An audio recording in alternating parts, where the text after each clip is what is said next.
everybody. Welcome again to another episode of WorldVenture in Review. I have got John White here with us today. We're going to talk about ministry in Ukraine.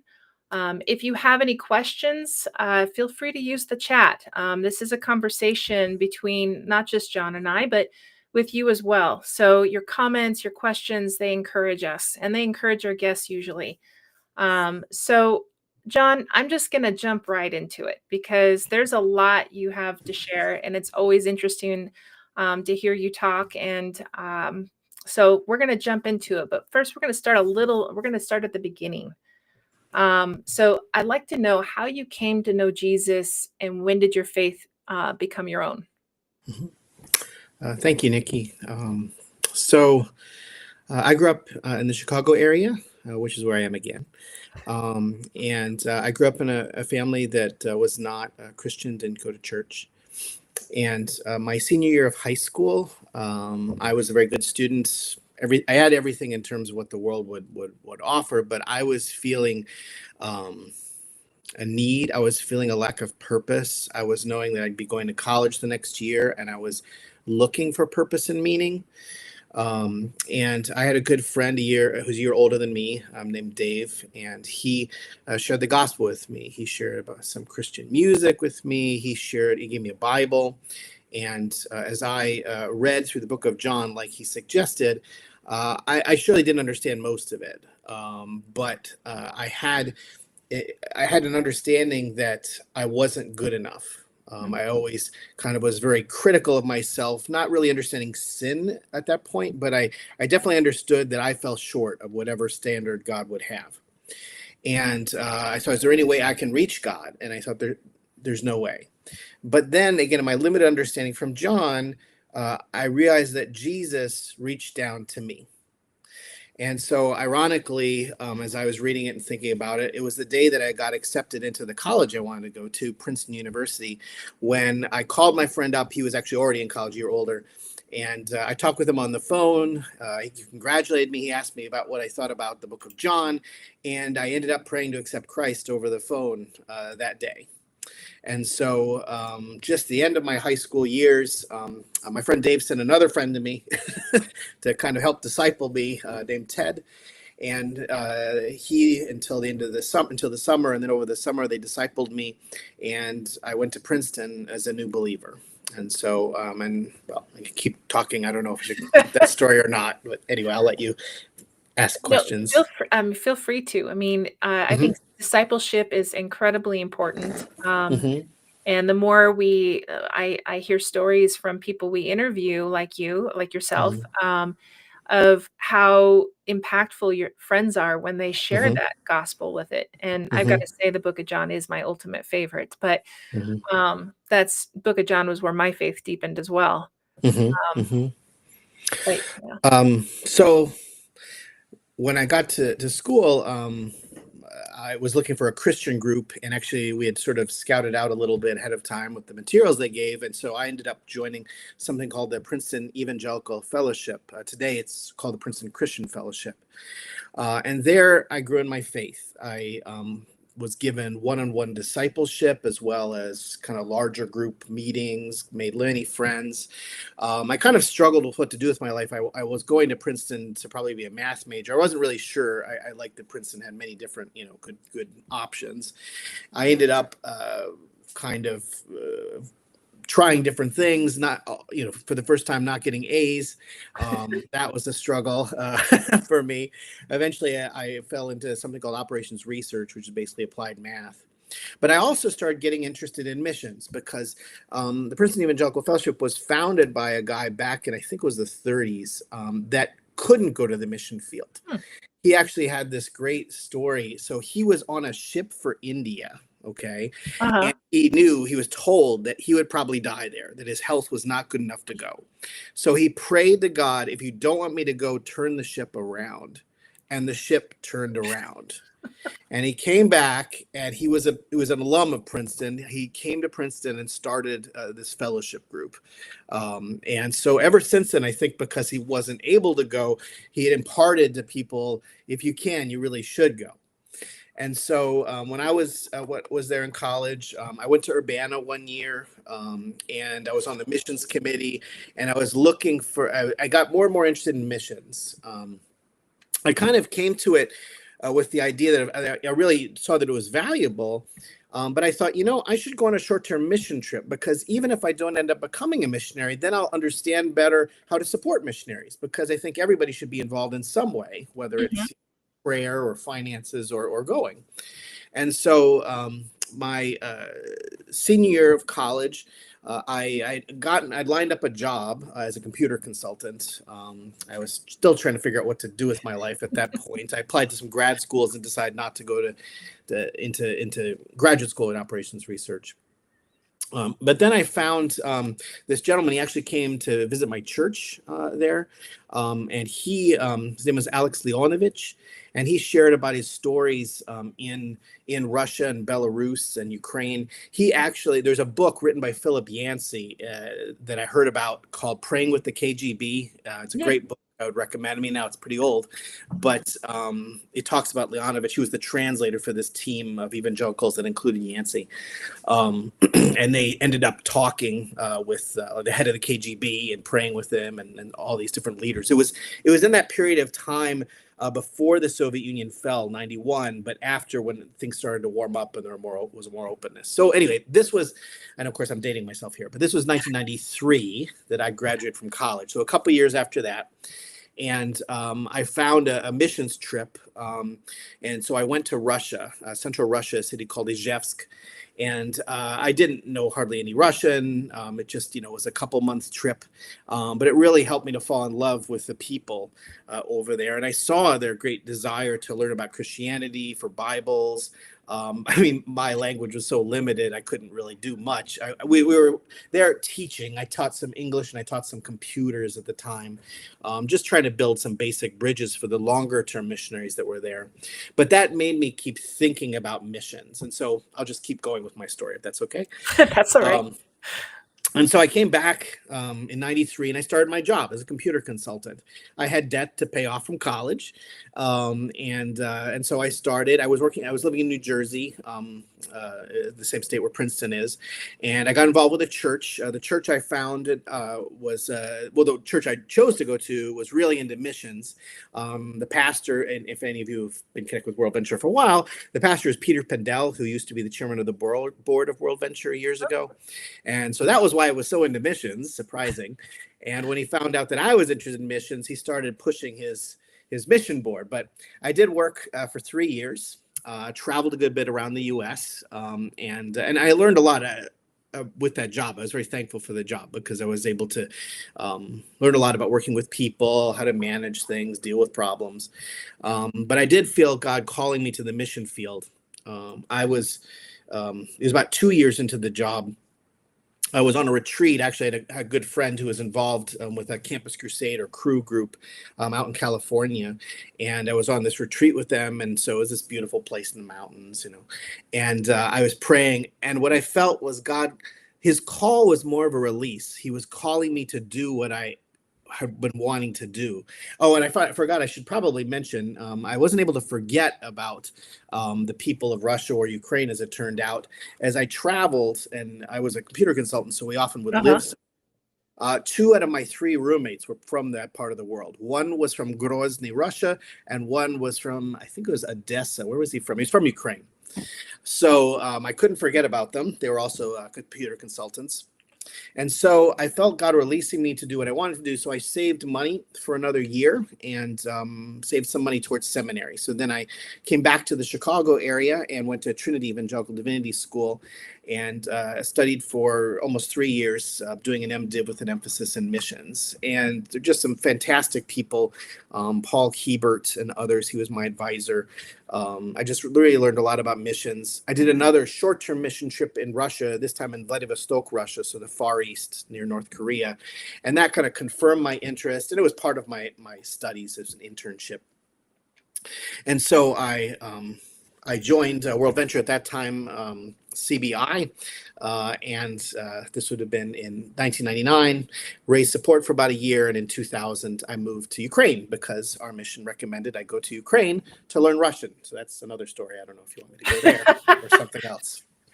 So, how long have you served with WorldVenture now? So I joined the mission officially in 99. In 2000, September of 2000 is when I moved to Ukraine. So I was in Ukraine for over 20 years. Unfortunately, because of the full-scale war, we relocated to Chicago the end of 21, beginning of 22. So now you've told us all of that, but where does Stella fit in? So I need to continue my story. I moved to Donetsk, Ukraine, so that's Eastern Ukraine, in 2000. And the reason was we had several missionaries there. The Otises are one that come to mind. And they had a great Russian language program.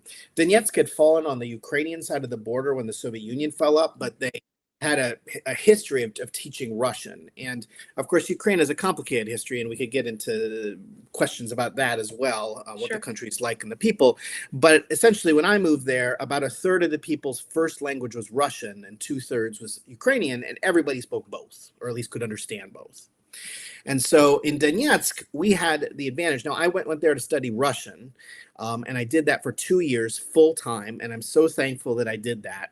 I was single, so that was actually a real advantage in terms of I lived with a family that didn't speak English for a year. Families usually can't do that for that long, with kids and everything. It's just too hard, and we have some people, it's great I'm not particularly gifted in learning language, I don't think at all. But I was definitely blessed by that immersion experience and just forcing me to speak.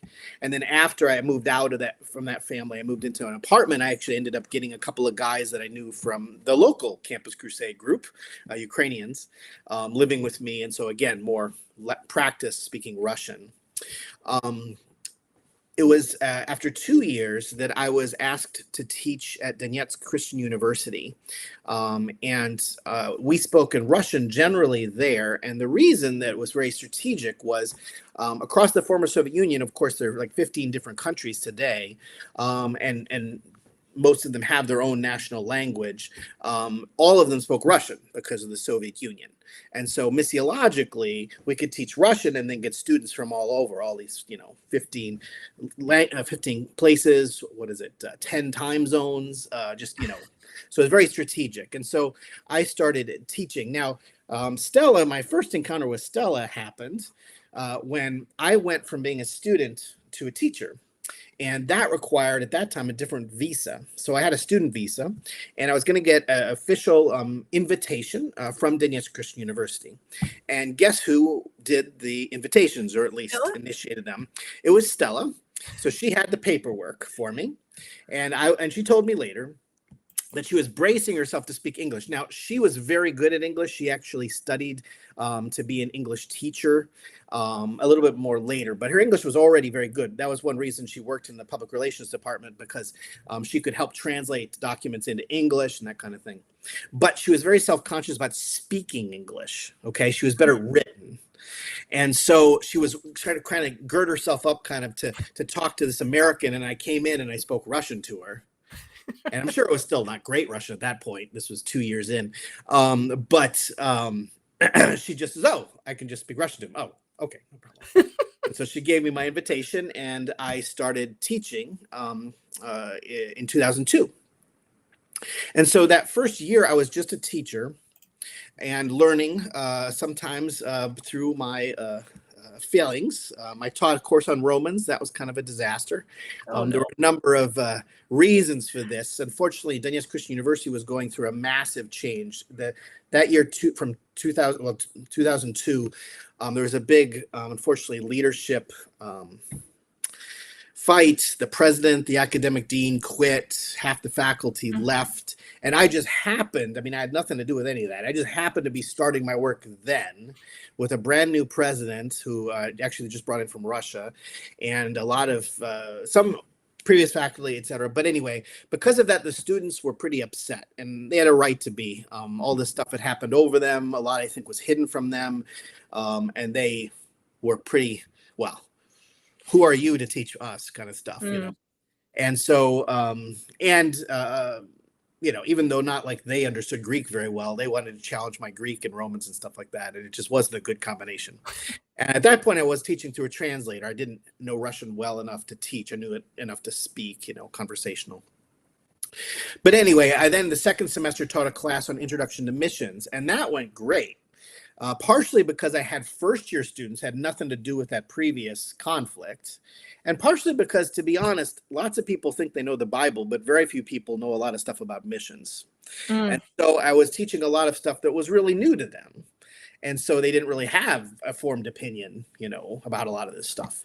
And so that went really well. So I ended up becoming the missions teacher, and that was good because that's as well, actually, had left. But the academic dean had told me we have a hard time keeping missions teachers because they keep going off and becoming missionaries somewhere else. And so I really enjoyed it. I enjoyed studying different cultures. I enjoyed history. I became actually kind of really into the history of missions. It's one of my favorite things to teach. And so I was teaching. But what happened the second year at DCU, so this was in 2003, was I was asked to take on an additional job in the public relations department because Ukrainians, and especially these new Ukrainians, new leading the school, had to explain what happened to Western sponsors. Mm. And that's very difficult under the best of circumstances. But they realized as much as Americans had a hard time understanding them, they had a hard time understanding Americans and what was their expectation in terms of what they wanted to keep supporting them, or they gave support, they just didn't know. And so I started helping them in that. Eventually, my Russian got good enough. I became a translator for our president because his English was only so-so. And who would I start to work with? Stella, because she produced the materials in English that we would use to try to advertise the school, talk about the school, and meet with supporters. And so I ended up working with her for several years. So this has been 2003 until I guess 2006-ish. We started to date, and we finally, probably 2007 we started to date. 2008 we got married. So it was a long process, but a good one, because in a cross-cultural relationship, good to have as much of a foundation as you can. And we worked together for several years, and we became friends and dealt with different things. But eventually we reached a point to get married. So 2008. So that's where she entered, and she joined WorldVenture that year as well. And I absolutely love her postings on Facebook, by the way.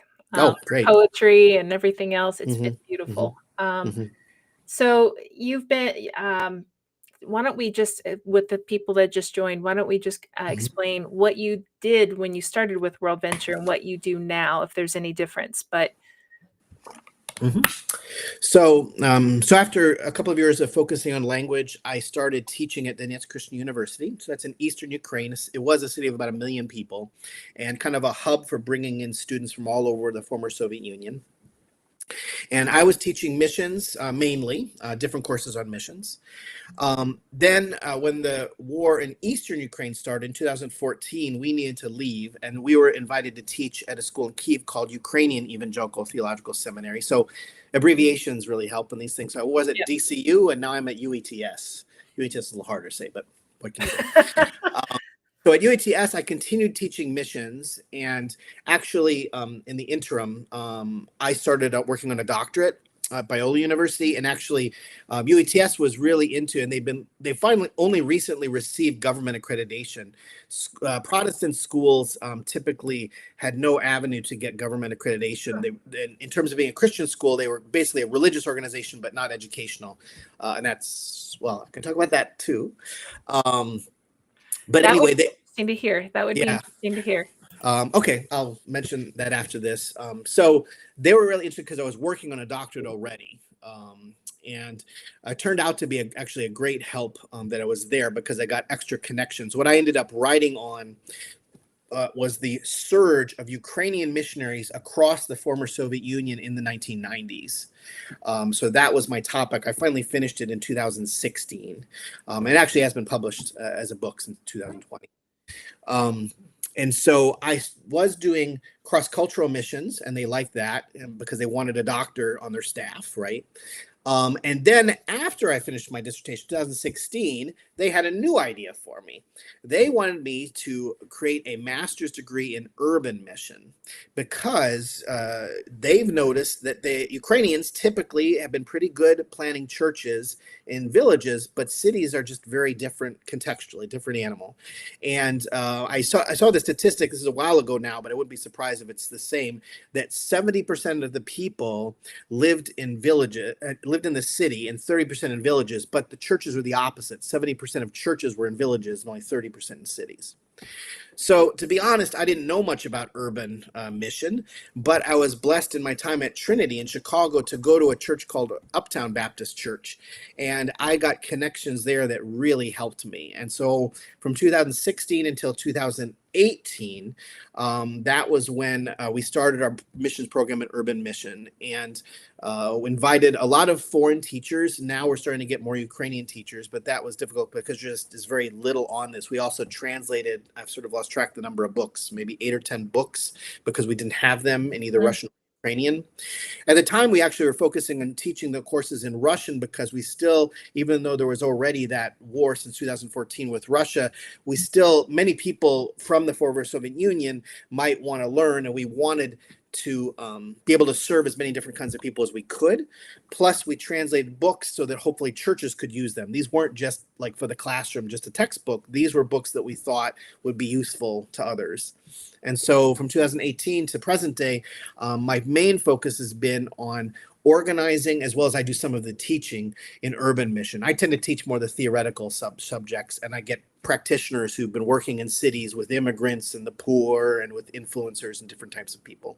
So that's what I do. Well, it's part of what I do today.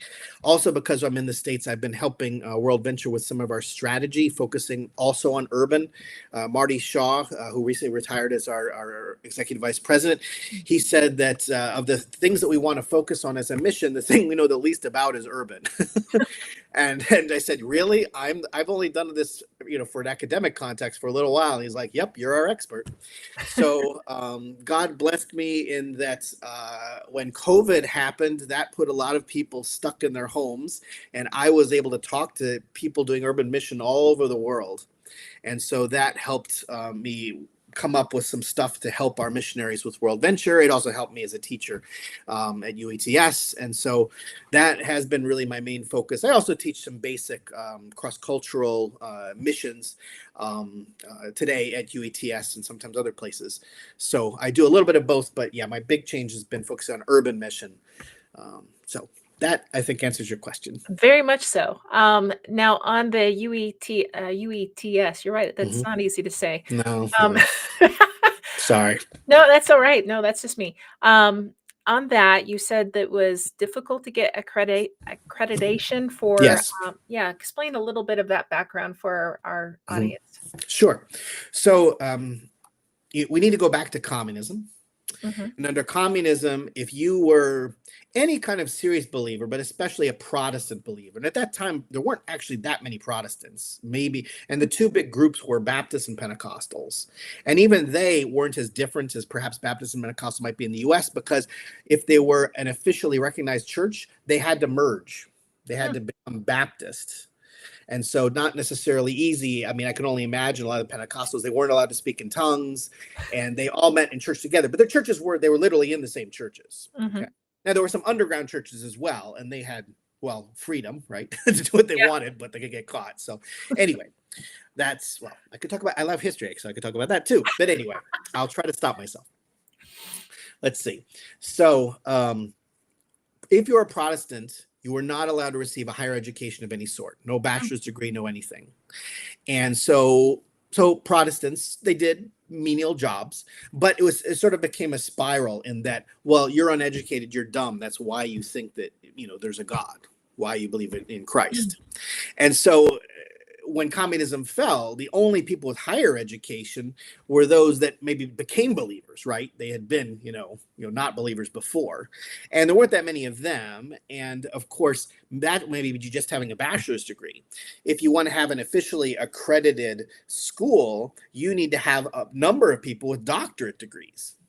And so it was hard for the first Protestants to work towards that. Of course, there were no degrees in Ukraine where you could get, theological education with these higher degrees. So they would go to Europe, go to America. But anyway, it was a long process. Plus, of course, those in the establishment and the government, still, most of them didn't really consider Protestants serious. They didn't want to give them accreditation. There would be, there's a lot of corruption.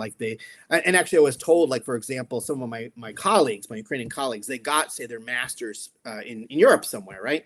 And they weren't allowed to actually officially register them because the people who got their masters in Ukraine didn't want to be threatened by people who got it from somewhere else.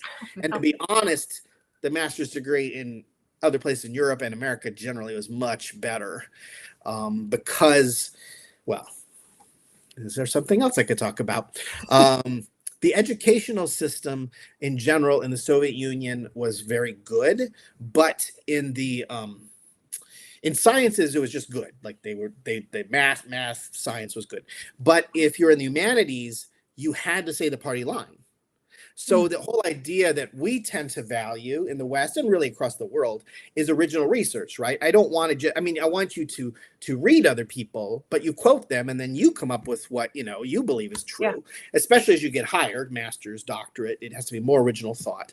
And for them, they weren't allowed to have original thought. They had to quote people. And so getting over the idea of plagiarizing was really hard. They're like, well, who am I? Why would you want to listen to what I have to say?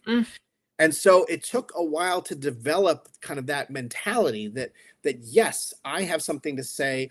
I want to learn from others, but I need to put it together. And I have to produce something to prove that then, I'm ready to teach others so they can learn how to do things themselves. And so that whole process took a while. And as I said, the government was pushing back against it. And so actually, our school was working towards accreditation when I first moved there, UETS, in 2014. They never got it until actually the full-scale war started. And I don't know if that changed something in the politics. I don't quite understand what happened. No, which war? Because I I'm sorry, believe there was two. I usually say, and I may not be perfectly consistent, the war with Russia and Ukraine really started in 2014. Okay. When they first they took and annexed Crimea in the south, and then they took part of eastern Ukraine and declared them independent republics. They're trying to make it look like it was just the will of the people against the Kiev government.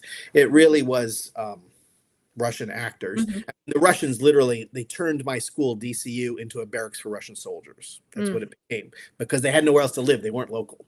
So it started in 2014, but it then became kind of a frozen conflict until 2022. So those 8 years, I lived in Kyiv, well, a lot of the time.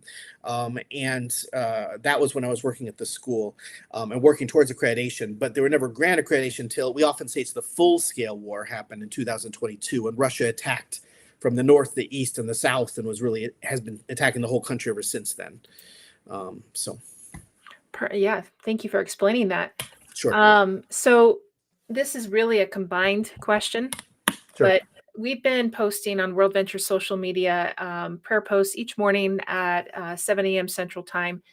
And we were praying for discipleship because we know in different, like 1 for 50 was equipping children, and you're equipping students. So explain what is the importance of discipleship, and how have you been discipling the students?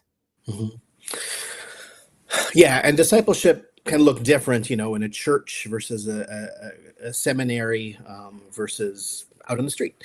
So I'll focus on the seminary. If there are other questions, I'm happy to try to work on those too. But of course, that's what I have more experience in. So yeah. Oh, no, go ahead. Anyway. Yes, because that's your background. So yeah. So I mean, the difference in the seminary is, you're dealing with Christians already, right? You don't have to usually lead them to Christ.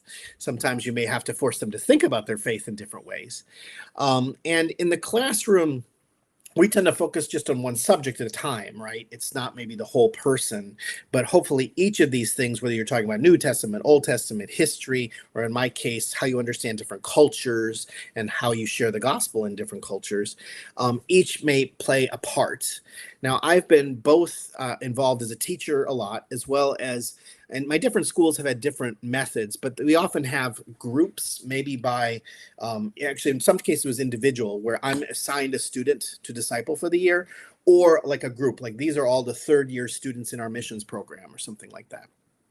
And so just being able to live with them, do things with them, talk with the issues that they're facing, whether it's family, ministry, etc. All of these things can help. As I said, by my main experience is as a teacher. And as a teacher, and especially in missions, what I'm trying to do is challenge them. First, how do we think about the Bible? What does God want from me?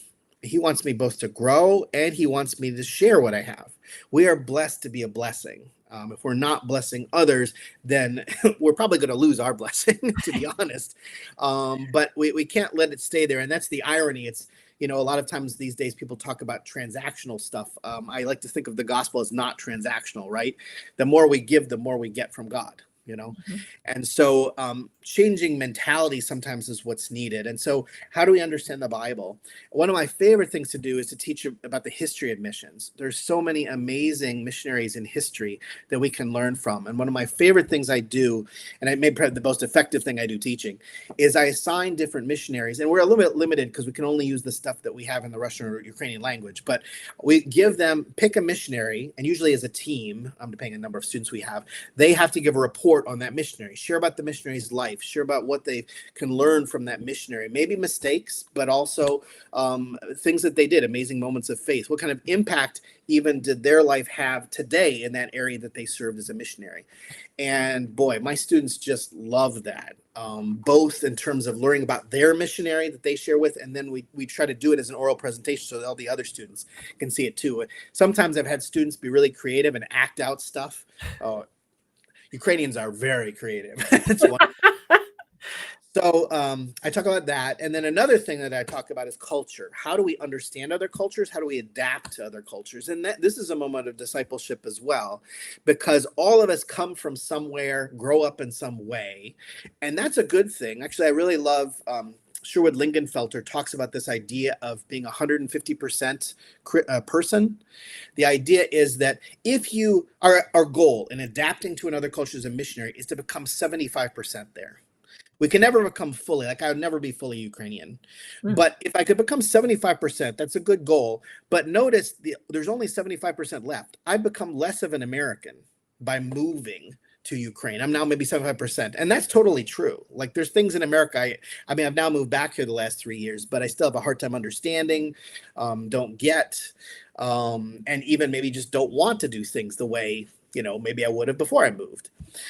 Because, we talk about Jesus as our ultimate example. Of course, he's a 200%, right? 100% God, 100% man. But how we can adapt, we can accept both who we are and try to become somebody new. And balancing those things helps us in understanding other people, because we talk about the idea of contextualization. We want to contextualize the gospel. And one of the big parts of sharing the message that people understand, and that's very important. So it's understandable in their language, in a way they understand, but also we need to contextualize ourselves. Right. And realize we're still Americans. We still have different background. We can do different things, if I get medically in trouble in Ukraine, I could be evacuated. We're not all Ukrainians could be, Yeah. The clear differences. Right. So we don't want to deny those, but we want to as best as we can say, I'm doing what I can to come into your culture and understand you and share the gospel with you, so that then you can take the gospel and share it with somebody else. And so all of these things, I think, are part of the discipleship that I'm involved in as a teacher. And of course, there are a lot of the more normal things in spending time with students, trying to get to know them better, listen to them. That's awesome. Yeah, it's not the first time I've actually heard some of our workers who serve in a role like yours. They tend to spend a lot of time with students, and they tend to just develop those relationships, and to the benefit of that student. So I imagine that if we were to ask one of the students about you, I'm sure there'd be some really great stories about the work you're doing with them. Now on the, when we're thinking about students, and this is more towards, we're looking at the U.S. It's more like other countries are sending more missionaries than the U.S. is.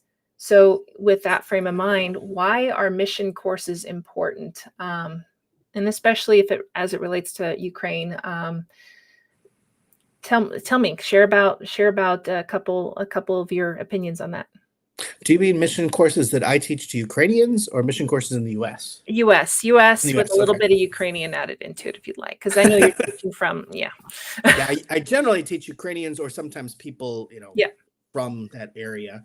I actually was blessed to teach 4 students from Africa. That was fun. They joined our Oh, that's awesome. urban mission program through a partnership with an organization called Movement Day, who's training people for urban mission around the world. But I think mission importance are really important. And even I just go back to my original thought as a graduating college student, because we need to understand what missions is. We need to, as best as we can, understand other people. Of course, I would encourage somebody not just to take a course at a school in the U.S., go somewhere, go on a short-term mission trip, if you can, to at least experience another culture and also other Christians in another culture. Even that is I think it can be worldview changing, just to see how there's similarities and how there are differences. And in some ways, it can force us to see things about our faith that are more cultural and not really the essence of the gospel and the essence of being a Christian. But I think missions is important to understand in general, so that maybe we never become a missionary, but so we can better support missionaries, pray for missionaries. But God calls people into missions, and it could be for a short-term mission trip, or it could be for a lifetime. And I think all of us need to be involved in missions. I love, as a lot of people have said, we need to think about Jesus calling in Acts 1:8, right? He wanted to have witnesses in Jerusalem, Judea, Samaria, to the ends of the earth. And wherever we live, that's our Jerusalem. Some people need to focus on right where I'm from, right where I live. But some people need to go a little farther. Maybe that's somewhere else in my country, Judea, or maybe it's to a difficult place that's nearby. Samaria to some country like my country. Maybe I serve in England or Western Europe, a little more like it. Or maybe God's calling me to a jungle somewhere, or to Ukraine, or to Africa, or wherever, someplace very different that's going to be very hard. And to be honest, humanly speaking, logically speaking, it doesn't make sense to go there, right? Because you've got to learn language, and it's expensive and all these things. But God loves using our weaknesses to show his message, to show his strength. And I think sometimes the absolute best witness is somebody who's, maybe not that good at the language and not that good at understanding people, but you can tell they're sacrificing their lives to try to love other people. And people are shocked by that. Why would you do that? So all of those things I think are important. And if I think back, and again, I don't know maybe all the reasons behind that question that comes up, but I could say one of them, and as a missions teacher, this is something I can definitely talk about. Sometimes people say today we shouldn't be sending long-term American missionaries, because instead we should be supporting nationals on the field, right? Find a good Ukrainian pastor, or a pastor from Kenya, or a pastor from India, wherever, right? And support them. And sometimes that is the best thing to do. But the difficulty is the cultural difference, right? Just handing somebody money isn't always the best way to do ministry. Okay. And partnerships, I think, generally are better. Like, for example, I always thought the best way to have an effective relationship, say, with a church in the US and people, say, in Ukraine, was to have some long-term missionaries who could kind of be intermediaries. Just as the problem my DCU colleagues had. They're like, they don't understand us and we don't understand them. They needed somebody in between to kind of be that translator, right? Because maybe I don't have as good effective as effective a ministry as these Ukrainian pastors do, but I see what they're doing. So I'll tell you, hey, support them, or send a short-term mission team to help them, that kind of thing. So anyway, and there are all sorts of pitfalls when we don't do that. But anyway, I would say it's important. And if you go to a missionary field and you find that people are doing all the most important work and you're not needed, great, go somewhere else. But in Ukraine, I guess I should say, just in my context, and for the ministry I've been involved in, I became convinced pretty quickly that something like theological education or leadership development was super important, because Ukraine did have a church. It wasn't big. but it didn't have a lot of education because of what I talked about earlier. And a lot of the leaders wanted to learn more. They wanted to be exposed to new ideas, and just learn from their Christian brothers and sisters. And so I always felt that that was the best way I could make a difference there. Some places that maybe have no church, they need church planners, they need evangelists. Some places maybe they're more physical needs, somebody to come and help, drill wells, or help maybe deal with poverty or medical problems, right? But again, every place is different, and of course, each of us have different gifts as well, and we need to figure out where we can fit best. Oh, that's a great answer. So tell me, you're teaching online with UETS, Mhm. and what is it like to teach online versus in person? Mhm. Well, unfortunately or fortunately, I guess depends how you look at it. We have a lot of experience at this because COVID was what started it for us. When COVID hit in 2020, we canceled one session. We usually, for our master's program, we have 2 sessions a year, each are 2 weeks long, and they're intense, like all day, like 9 to 5 kind of thing. And when that happened and we realized we had Zoom, we just started offering these classes like this. Some wanted to come in the classroom, and we had, sort of rules around that. But more and more, we realized that we could use Zoom to have real teaching. Now, we always prefer to be in person, and I do think you miss something when you're online like this, right? Especially because, like, you can't spend time hanging out at the breaks while you're drinking tea or coffee and, True. catch up over lunch.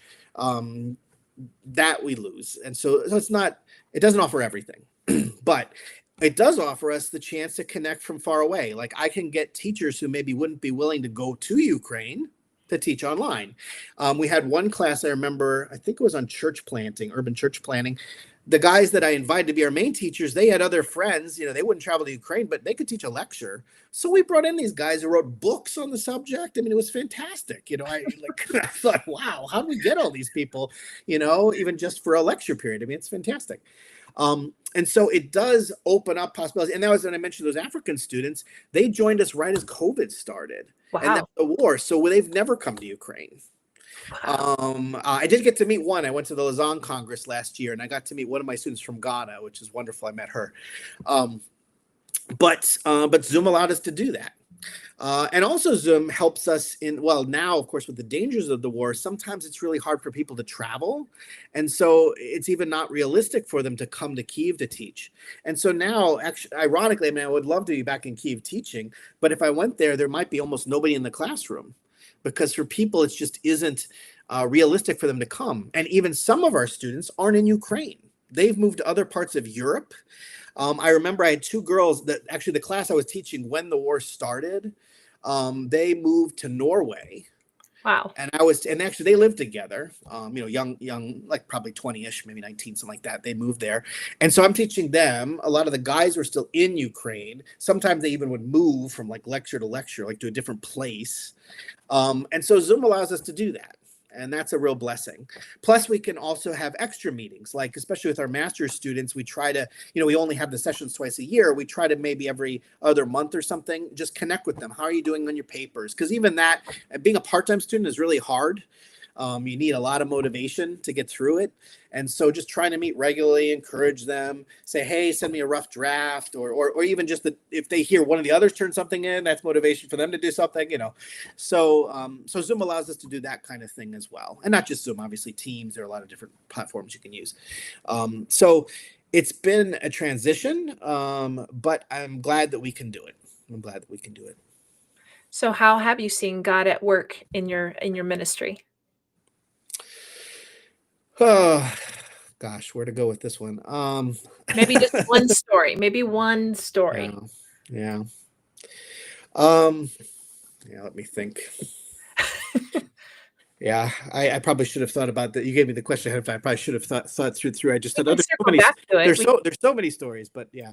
We can circle back to it if you'd like. Well, let me mention one guy. Sure. There's a guy named, they give his first name, Andre. He actually was a Ukrainian immigrant. He grew up most of his time in the US. But he got interested in missions, and he came on short-term mission trip to Ukraine, and he met a Ukrainian girl, and they got married. Well, she was our student at Donetsk Christian University. And so he enrolled the next year at Donetsk Christian University as well. And he has a real way with people. It was enrolled, I think it was our counseling program. But he was also and we had these groups that would meet in our home. Remember, I mentioned sometimes by groups. And so the two of them were there and others. And so we got to know him well. And he had a real way with people, real good guy. Well, then we left DCU in 2014, and he felt called again to become a missionary. So he and his wife moved back to Ukraine, and they were serving in missions when the full-scale war started. And actually, before that, I had started this program in urban mission, and he was now doing that because he was working in Kharkiv, one of the biggest cities in Ukraine. And so he came and became my student again at my school at UATS. And it was great to have him, maybe more experienced than some. We get more experienced people in our master's programs. And then since the full-scale war started, he hasn't been able to continue in that education, but he's been working in Kharkiv and doing all sorts of things that are just a great blessing to the people there, sharing stories. We've talked a good bit, actually. His wife had a baby, so they came back to the States. But just seeing his life and the different places he's had an impact, and praying for him for the future. Of course, it is so hard what's happening in Ukraine today. But through him, I've been able to see a lot of it. And so I really appreciated that. So you have a great newsletter that gets sent out every so often. And it's short and sweet and tight to the point. But one of the things that I've been following a little bit here and there is your friend in chaplain ministry. Can you tell our audience a little bit about that and what he needs prayer for? Well, I actually know a few people in chaplain ministry. Andre was one of them, although he hasn't been, because he had to relocate to the States, he hasn't been there as much. So his background, I'm sure most of us are familiar that chaplains are out there. If you've been in a situation in a hospital or in the military, you may have met chaplains and really understand what they do. But believe it or not, chaplaincy is as old as our country. George Washington had chaplains. Ukraine got chaplains in 2014 because of the war with Russia. They've only existed for about 10 years there. And that's official chaplains, like embedded with the military. Also, we have what are generally called volunteer chaplains. These are maybe regular people, but commissioned by their church to take supplies, medicine, food, and Bibles and spiritual material and go to the front line. And they usually have an agreement with some of the soldiers, the Ukrainian soldiers there, both to provide help and spiritual help to soldiers if they want it, as well as to civilians living near the front line. And so most of the people that I write about and ask for prayer for, Sergei in Dnipro, Misha in Rivne, Zhenya in Kremenchuk, they're all based somewhere not on the front line, but they're going regularly as volunteer chaplains, serving the people there. And there are just so many needs there. Some people, just want to hear from God. Some of them just maybe need somebody to listen to them, or just they're thankful that they can get some medicine that they need. One really difficult ministry that I found out about, I've actually been getting to know more chaplains because I'm trying to write a paper, an article for my school on this, and I've been working on it for a while. But one guy was telling me one of his big ministry, it's called On the Shield. Their job is they deliver corpses back to families from the front line. Oof. And he says, the government's just overwhelmed. And he says, and we can do this with love. And so it's a really hard ministry, but one that he and his father, I think, are the main ones who do it, do. And so just really moved by that and all of the ways that different Ukrainians are serving. I would say, to be honest, based on talking to people, that right now people are much more open to the gospel now than they were before the full-scale war happened. Wow. They're dealing with life and death, whether on the front lines or a bomb could hit you just about anywhere in the country. And so people are asking these questions. A lot of churches are starting. And ironically, too, God is using Ukrainian Christians to reach people in Europe, because a lot of the people going to Europe are Christians as well. And whether it's with other Ukrainians who weren't Christians or with people in the national populations. My colleagues in Poland have said, WorldVenture colleagues have said there are more Ukrainian Christians in Poland than they're Polish, evangelicals, I should say, obviously many Catholics. But in terms of, just So God is working through this horrible Yeah. war, and one way is through chaplains, and that is something that's very near and dear to my heart now, because I'm learning all the things that they're able to do, and thankful that God has opened up this opportunity in the middle of these horrible circumstances. That's great. And now to our audience, you know how to pray for them now. You know what they're up against. So keep Ukraine's up in prayer. Tell me about the spiritual landscape of Ukraine. Okay, so Ukraine, well, before there was the Soviet Union, there was Russia, and they controlled most of Ukraine at that time, the Russian Empire, and they were Orthodox. And I don't know how much the average viewer might be understanding Eastern Orthodox. Orthodoxy is one of the three main branches of Christianity: Catholicism, Protestantism, and Orthodoxy. Orthodoxy has a tendency to be very experience oriented. So they would agree with Protestants on a lot of things. They would say, you believe the Bible? Oh, of course you believe the Bible. But they might not necessarily read the Bible that much. And for them, being a Christian means going to church. They talk about being part of the body of Christ. So at any time, if you stop going to church, you're not a Christian. Come back, you are. And unfortunately, a lot of Orthodox churches, and it depends where you are, they would use the old Slavonic language. So similar to like a Catholic church having stuff in Latin. And some Ukrainians tell me they understand it. Many say they don't. So it's more you're going there to feel the spirituality. And so, as you might imagine, a lot of people don't know about Christ. Now, that was the background for most people in Ukraine, Russia, etc., before the Soviet Union. Then the Soviet Union tried to say all of that's wrong. God doesn't exist. And so when the Soviet Union fell, you have this complicated mix, right? You have people think, well, I guess I should be Orthodox, but I don't know anything about it, or a few people did, because a few people, continued in their faith more secretly, like I think even Putin was secretly baptized, because again, well, so essentially what you have in Ukraine is a lot of people are very nominally Orthodox. They might say they're Orthodox, like maybe in a lot of Catholic countries, people would say they're Catholic, but they wouldn't really go to church. Or maybe in Ukraine, the typical thing is they go to church on Easter and Christmas. Okay, and that's it. And again, oftentimes when they go, they're not really hearing the gospel. They want to understand it. A lot of times the gospel is actually acted out, but they may not understand it because they're not understanding the words. And so you have this Christian background. I mean, like you can literally say they've been Christians for, 1,000 years. In Ukraine, in Kiev, actually, the baptism of Kiev and Rus happened in the year 988. And ironically, 1988, Gorbachev started allowing Christians from the West to come to celebrate the 1,000 years of the baptism. And that was when actually this missionary surge that I wrote about started, because there was more freedom. And again, it wasn't from 1988 until 1991 that communism officially fell. So you have this Orthodox background, but many people just don't necessarily believe anything, right? Protestants, we're talking maybe were 3% when communism fell, maybe now 5%-ish. It's hard to tell. But people like to joke that the Bible Belt for the former Soviet Union is Ukraine. Okay. Ukraine had a history and still has a history of being a center of Christianity and missions, not small, 3-5%, but bigger than Russia, maybe 1%, and some of the nominally Muslim countries like Kazakhstan, Kyrgyzstan, etc. They're at least officially Muslim, although there is some freedom for Christian belief. So a lot of people know something, but again, they even may have these prejudices saying, oh, you're Protestant, that's an uneducated belief. Like anybody who has an education doesn't believe in God. But there is a lot of openness. To be honest, in Ukraine, a lot of times I felt like there was more religious freedom than in America.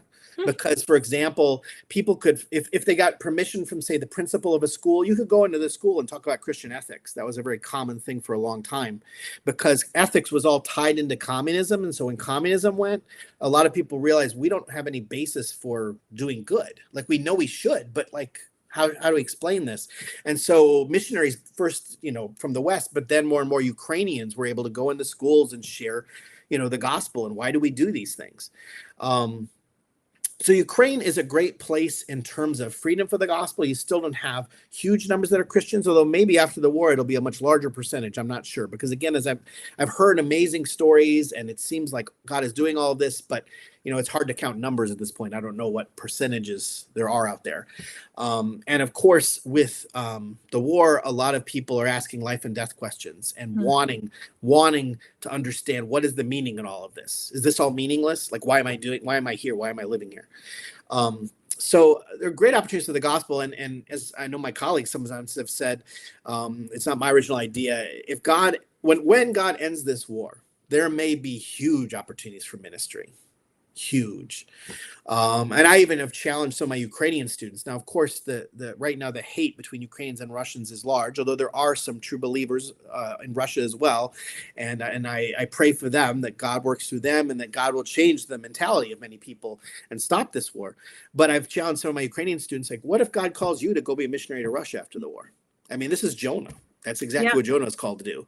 And if you can still speak Russian, you can speak their language. A lot of Ukrainians don't want to speak Russian anymore. They want to speak Ukrainian, and it hurts what's happening. I understand that.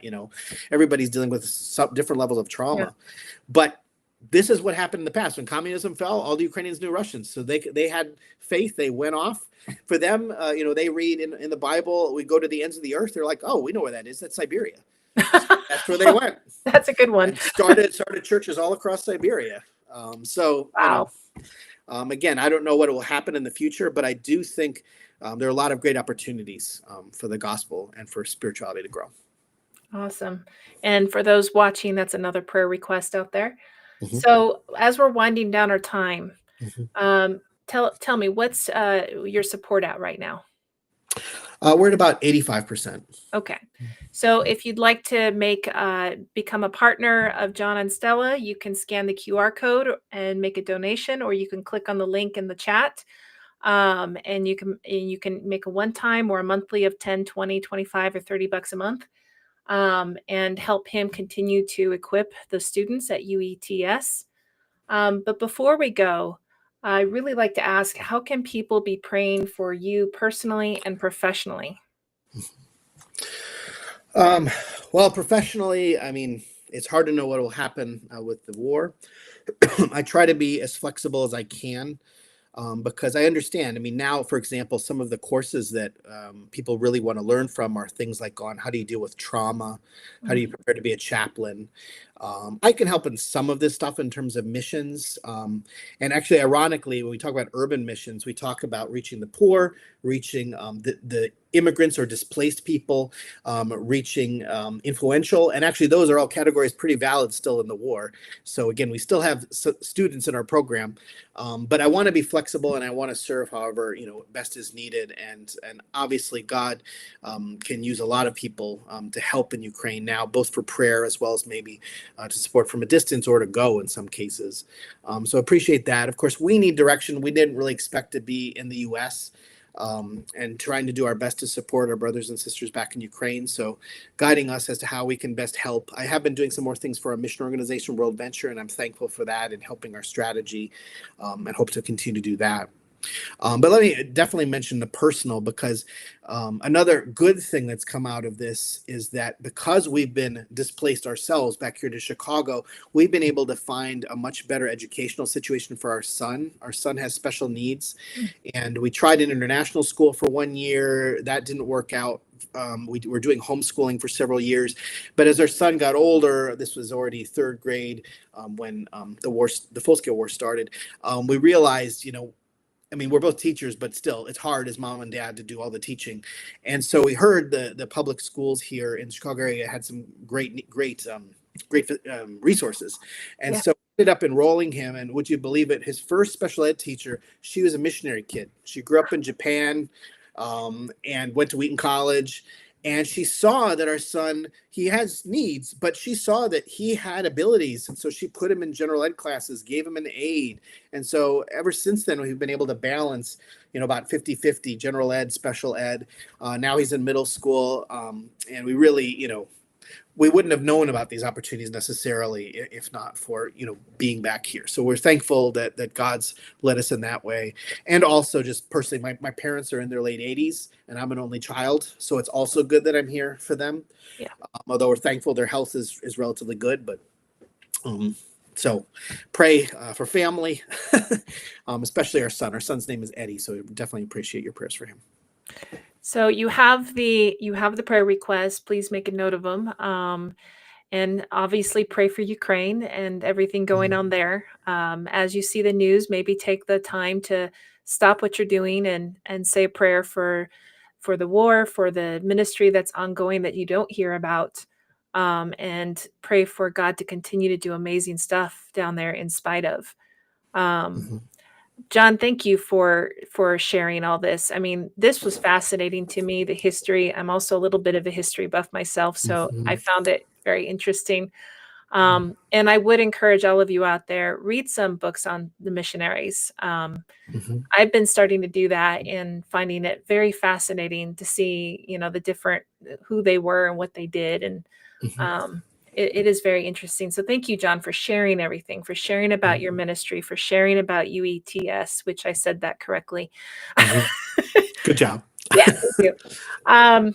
So just if any of you have questions and you're watching this after the live is over, I'll be happy to forward your questions on Mhm. to John. You can simply put it in the comments, or you can actually DM or private chat us on social media Mhm. and with your contact information, and I can forward it on for you. So thank you, John. Thank you for sharing everything. We're always praying for you and your family. Thank you. So go ahead and just stay on. But Mhm. thank you, everyone else. Ha- Thank you. We'll see you next week. Next Wednesday, we're having George Renner. He is going to be on another episode of World Venture in Review. We're going to be talking about education in Kenya. So